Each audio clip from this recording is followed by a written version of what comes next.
அனைவருக்கும் வணக்கம். இந்த பதிவில் நம்ம எதை பற்றி பார்க்க போகிறோன்னு தெரிஞ்சுக்கிறதுக்கு முன்னாடி மறக்காமல் நம்ம சேனலை சப்ஸ்கிரைப் பண்ணிக்கோங்க. கூடவே பெல் பட்டனையும் கிளிக் பண்ணிவிட்டு ஆளுங்கிற ஆப்ஷன் கொடுத்துட்டிங்கன்னா நான் போடுற வீடியோக்கள் எல்லாமே மிஸ் ஆகாமல் நோட்டிஃபிகேஷனில் வந்துடும். இந்த பதிவு ரொம்ப ரொம்ப முக்கியமான பதிவு அப்படின்னு சொல்லாங்க. இன்றைக்கி நமக்கு ஒரு அற்புதமான நாளாக இந்த நாளை பிரபஞ்சமானது அமைச்சு கொடுத்துருக்குது. யார் ஒருத்தங்க இந்த நாளை சரியாக பயன்படுத்திக்கிட்டாலும் அவங்க வாழ்க்கையில் இருக்கக்கூடிய ஒட்டுமொத்த பிரச்சனைகளுமே தீரும் அப்படின்னு சொல்லலாம். குறிப்பாக பண கஷ்டம் மன கஷ்டம் ரெண்டுமே நீங்கும்.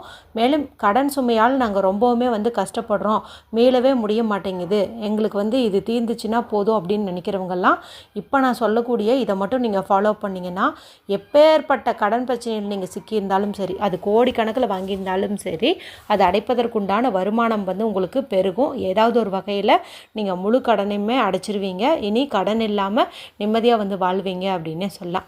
சரி, இப்போ இந்த நாளினுடைய சிறப்பு குறித்து பார்த்தலாம். இன்றைக்கி ஜூன் மாதத்தின் 9ஆம் தேதி, வைகாசி மாதத்தின் 26ஆம் தேதி நிறைஞ்ச திங்கட்கிழமை. இந்த திங்கட்கிழமை நாளில் நமக்கு வருஷத்துக்கு ஒரு முறை மட்டுமே வரக்கூடிய முருகப்பெருமான் அவதரித்த வைகாசி விசாகமானது இருக்குதுங்க. ரொம்ப ரொம்ப விசேஷம் பொருந்திய ஒரு நாள் அப்படின்னு சொல்லலாம். மேலும் இந்த நாளில் லா ஆஃப் அட்ராக்ஷன் படி நமக்கு 3 எண்களின் அற்புதமான சேர்க்கை அமைஞ்சிருக்குது அப்படின்னே சொல்லலாம். அதில் முதல் விஷயம் என்ன அப்படின்னு பார்த்தீங்கன்னா, இன்றைக்கி 9 சேர்க்கை இருக்குது. இந்த 9ங்கிற எண் செவ்வாய் பகவானுக்கு உரியது. மேலும் இன்றைக்கி முருகப்பெருமானுக்கு உரிய ஒரு நாளாக இருக்குது. அவரை அதிதேவதையாக கொண்டவங்க தான் செவ்வாய் பகவான். அதனால் அந்த எண்ணுக்கு உண்டான சேர்க்கை இன்றைக்கி இருக்கிறது சிறப்பு. ஏன்னா இந்த தேதி பார்த்திங்கன்னா 9, அடுத்தது இந்த வருஷத்தினுடைய கூட்டுத்தொகையும் நமக்கு 9 அப்படின்னு கிடைக்கும். அடுத்ததாக இன்றைக்கி நமக்கு 786 அப்படிங்கிற நம்பருக்கான ஒரு சேர்க்கையும் இருக்குது. தொடர்ந்து 3 நாட்களாகவே இந்த சேர்க்கை நமக்கு அமைஞ்சிருக்குது. இன்றைய நாளில் அது எப்படி அமைஞ்சிருக்குன்னு பார்த்தீங்கன்னா, இந்த வருஷமானது 25வது வருடம்னு எடுத்துக்கிட்டோம் அப்படிங்கும்போது இதில் வர 2யும் 5யும் ஆட் பண்ணிங்கன்னா உங்களுக்கு 7ங்கிற நம்பர் கிடைக்கும். அடுத்தது 8ங்கிற எண் இந்த தமிழ் தேதி 26ன்னு இருக்குது இல்லையா, இதை ஆட் பண்ணும்போது உங்களுக்கு கிடச்சிரும்.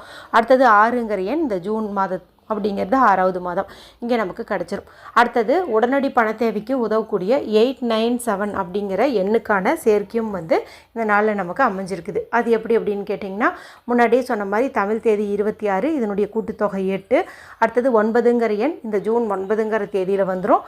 7ங்கிற நம்பர் இந்த வருஷம் 25ங்கும் போது இதனுடைய கூட்டுத்தொகையில் வந்துடும். இப்படி இறை வழிபாட்டின் படி ஆகட்டும், லா ஆஃப் அட்ராக்ஷன் படி ஆகட்டும், நமக்கு இந்த சேர்க்கைகள் எல்லாம் இருக்கிறதுனால நீங்கள் அவசியம் இந்த நாளை பயன்படுத்திக்கோங்க.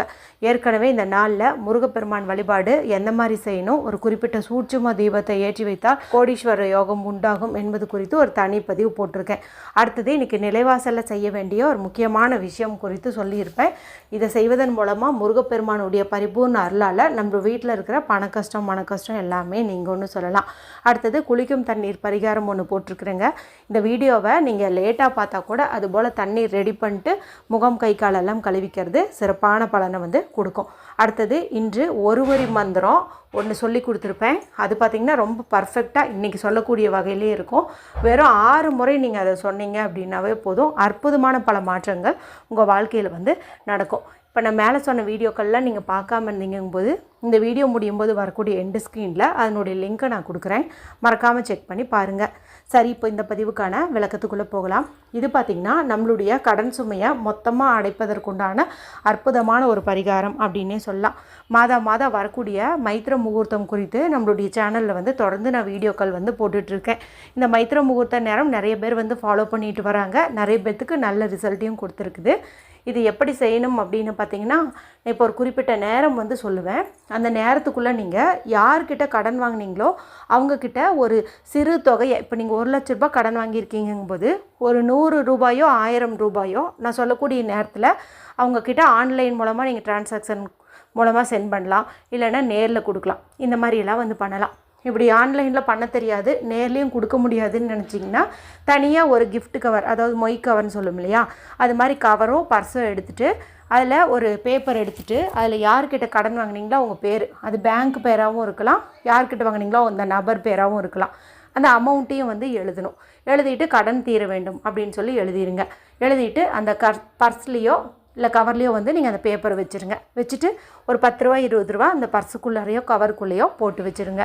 இது கூட ஒரு பிரியாணி இலையில் அந்த கடன் சுமையை வந்து எழுதுங்க. ஒரு 10 லட்சம்னு வச்சுக்கோங்களேன், 10 லட்சம் கடன் தீர வேண்டும் அப்படின்னு சொல்லிட்டு எழுதி அந்த பிரியாணி இலையும் அந்த கவருக்குள்ளேயே வச்சுருங்க. இது கூட சிறு துண்டு பச்சை கற்பூரத்தையும் வச்சுருங்க. இந்த காசை நீங்கள் எக்காரணத்து கொண்டும் செலவு பண்ணக்கூடாது. நீங்கள் எப்போ அவங்கள பார்த்து கடனை திருப்பி கொடுக்குறீங்களோ, ஒரு பர்டிகுலர் அமௌண்ட் கொடுக்குறீங்களோ, கொடுக்கும்போது இந்த தொகை வந்து நீங்கள் சேர்த்து கொடுங்க. இப்போ உங்களுக்கு நீங்கள் 1000 ரூபாய் கொடுக்குறீங்கன்னு வச்சுக்கோங்களேன், இதில் 100 ரூபாய் இருந்துச்சுன்னா 900 ரூபாய் உங்கள் காசு எடுத்துக்கோங்க. இன்னொரு 100 ரூபாய் இந்த கவரில் வச்சுருங்க இல்லையா, இதை நீங்கள் எடுத்து அவங்கக்கிட்ட வந்து கொடுத்துருங்க. இதுதான் நம்ம மைத்திர முகூர்த்த நேரத்தில் ஃபாலோ பண்ண வேண்டிய விஷயம். இந்த நேரத்தில் நம்ம பணம் எடுத்து வைக்கணும், அல்லது வந்து யார்கிட்ட வாங்கணுமோ அவங்கக்கிட்ட நேரில் வந்துட்டு கொடுக்கணும், இல்லைன்னா ஆன்லைன் மூலமாக கொடுக்கணும். இது மட்டும் தான் நம்ம ஃபாலோ பண்ணணும்.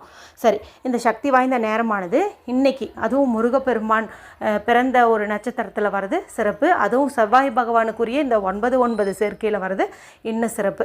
ஏன்னா இந்த மைத்திர முகூர்த்த நேரமே பார்த்திங்கன்னா செவ்வாய் ரிலேட்டடான ஒரு டைமிங் தான். சரி, இப்போ அந்த நேரம் வந்து உங்களுக்கு சொல்லி காட்டுறேன், ஸ்க்ரீன்லேயே கொடுக்குறேன். மாலை 4:43 மாலை 6:54 வரைக்கும். இந்த தடவை பார்த்திங்கன்னா கிட்டத்தட்ட நமக்கு 2 மணி நேரம் வரைக்கும் வருது.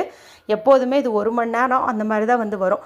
இந்த தடவை நமக்கு கொஞ்சம் நல்லாவே வந்துட்டு டைம் கொடுத்துருக்குது. அதனால் பார்த்து யூஸ் பண்ணுறவங்க பண்ணிக்கோங்க. ஏற்கனவே இதை ஃபாலோ பண்ணுறவங்க கூட ஒரு 10 ரூபா 20 ரூபா அந்த பழைய கவரில் சேர்த்து வச்சுருங்க. இவ்வளவு தான். சரி, இப்போ 9 துவரம்பருப்பை வச்சு ஒரு பரிகாரம் சொல்கிறேன்னு சொன்னேன் இல்லையா, அது என்ன அப்படிங்கிறது வந்து பார்த்துடலாம். இன்றைக்கி செவ்வாய் பகவானுக்கு உரிய எண்ணானது இந்த தேதியில் வருஷத்துலலாம் இருக்கிறதுனால, மேலும் முருகப்பெருமான அதிதேவதையாக கொண்டவர் இவர் தான் அப்படிங்கிறதுனால அவருக்குரிய தானியமான இந்த துவரம்பருப்பை நம்ம எடுத்துக்கணும். 9ங்கிற எண்ணிக்கையிலே நீங்கள் எடுத்துக்கிட்டீங்க அப்படின்னா போதும். நீங்கள் தனியாக வந்து புதுசாக வாங்கணுன்ட்டுலாம் அவசியம் இல்லை. வீட்டில் இருக்கிற துவரம்பருப்பையை நீங்கள் எடுத்துக்கோங்க. எண்ணி 9 எடுத்துகிட்டு உங்களுடைய இடது உள்ளங்கையில் வச்சுக்கோங்க, அதாவது லெஃப்ட் ஹேண்டில் வந்து வச்சுக்கோங்க. யார் பேரில் கடன் இருக்குதோ, இப்போ உங்கள் பேரில் தான் கடன் இருக்குது அப்படிங்கும்போது உங்களுக்கு நீங்கள் இந்த பரிகாரத்தை வந்து செஞ்சுக்கணும்.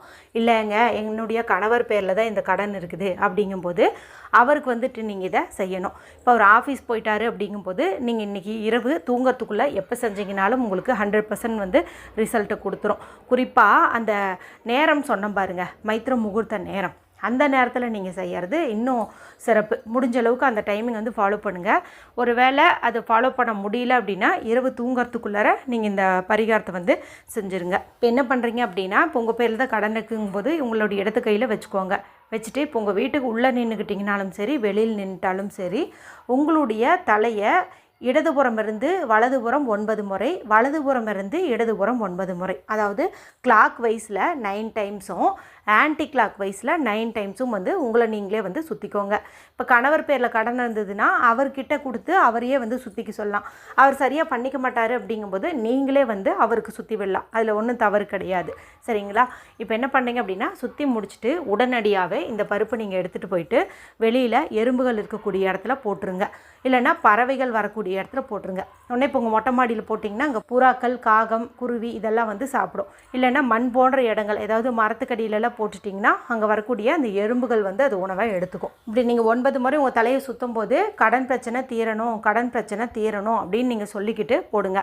இல்லை என்னுடைய கணவர் வந்து அவுட் ஆஃப் ஸ்டேஷன், அதாவது வெளியூருக்கு போயிருக்கிறாரு, இன்றைய நாளில் வந்து அவர் வீட்டுக்கு வர்றது சிரமம், ஆனால் இன்றைக்கி செஞ்சால் நல்லதுங்கிறீங்களே அப்படின்னு சொன்னிங்கன்னா, இப்போ வந்து உங்களுடைய கணவர் பேரை சொல்லி நீங்கள் உங்களுக்கு இதை வந்து சுற்றிக்கோங்க. கணவர் கடன் பிரச்சனை தீர வேண்டும், கணவர் அது மாதிரி சொல்லுங்கள். அந்த மாதிரி வந்து சொல்லிவிட்டு நீங்கள் சுற்றி போட்டுட்டு தானம் கொடுத்துடலாம். அவர் பேரை சொல்லி இந்த தானம் வந்து நீங்கள் கொடுத்துருங்க. அவர் கொடுக்குற மாதிரி புண்ணிய கணக்கில் வந்து வந்துடும். பரிகாரம்னு பார்க்கும்போது ரொம்ப ரொம்ப சிம்பிளானது தான். மேலும் இதை செய்கிறதுக்கும் எந்த ஒரு ரூல்ஸ் அண்ட் ரெஸ்ட்ரிக்ஷன்ஸும் இல்லை அப்படிங்கிறதுனால எல்லாரும் செஞ்சு பலனடையுங்க.